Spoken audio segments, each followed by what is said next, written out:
మన ఆదిలాబాద్లో మాట్లాడుతున్నాడు ముఖ్యమంత్రి, నోట్లకి వెళ్ళి రాకూడదు ఆ మాట. ఏమంటాడు? ఎంత కండలు తిరిగిన వస్తాదైనా 3 నెలలనే పిల్లలు పుట్టిస్తాడా? ఇది ముఖ్యమంత్రి నోట్లకి వెళ్ళి వచ్చిన మాట.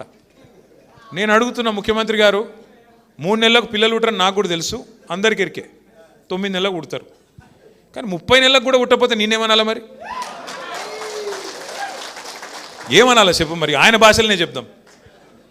30 నెలలకు కూడా పిల్లలు పుట్టలేదు కదా, ఒక పథకం అమలు అవుతలేదు కదా, నేనేమనాలి మరి?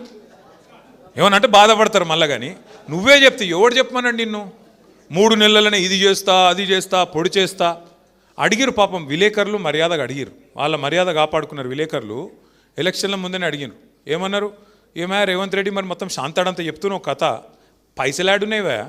పిండి కొద్ది రొట్టె కదా, పిండి ఎంతుంటే రొట్టెలు గన్ని అవుతాయి, నువ్వు ఇష్టం ఉన్నట్టు నరుకుతున్నావు, మరి అడ్డం పొడువు యాడికెళ్ళి తెస్తావు పైసలు, ఏడికెళ్ళి ఇస్తావు ఇవన్నీ అంటే, మాకు అన్ని ఎరికే. ఇంకొక డైలాగ్ కొట్టిండు ఆయన, మీకు యాదకుందో లేదో, రుణమాఫీ చేయాలంటే 40,000 కోట్లు ఒక్క సంవత్సరం కడుపు కట్టుకుంటే అయిపోయాన్నాడు. మరి ఇప్పుడు కడుపు కట్టుకుంటూ అయితలేదా? బెల్టులు దొరుకుతలేవా కట్టుకోనికే? ఏమవుతుంది రాష్ట్రంలో? ఒక్క వర్గం చెప్పండి, నువ్వు మోసం చేయకుండా, నీ చేతుల్లో మోసపోకుండా ఉన్న ఒక వర్గం చెప్పు. మా ఆడపిల్లల్ని మోసం చేస్తేవి, 2,500 అంటివి, తులం బంగారం అంటివి.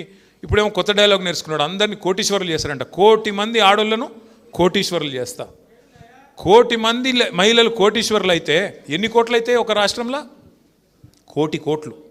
నేను అసెంబ్లీలో అడిగిన, రేవంత్ రెడ్డి గారు బడ్జెట్ సమావేశాలు ఇవి, బడ్జెట్ అంటేనే లెక్కలు కదా, మరి 1,000,000 మంది కోటీశ్వరులు అంటే ఆ 1,000,000 కోట్లలో ఎన్ని సున్నాలు ఉంటాయో జర చెప్పురా భయ్ అని అడిగిన. ఆయనకి ఎరుకుంటే నా చెప్పేది.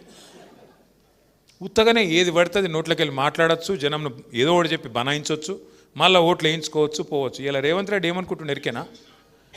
నేను ప్రజలందరినీ నేను ఆగం చేసేసిన, ఇక నమ్మిచ్చేసిన, కేసీఆర్ అప్పులపాలు చేసేసిండని నమ్మిచ్చేసిన, మొత్తం ఎక్కిచ్చేసిన నెత్తిలా.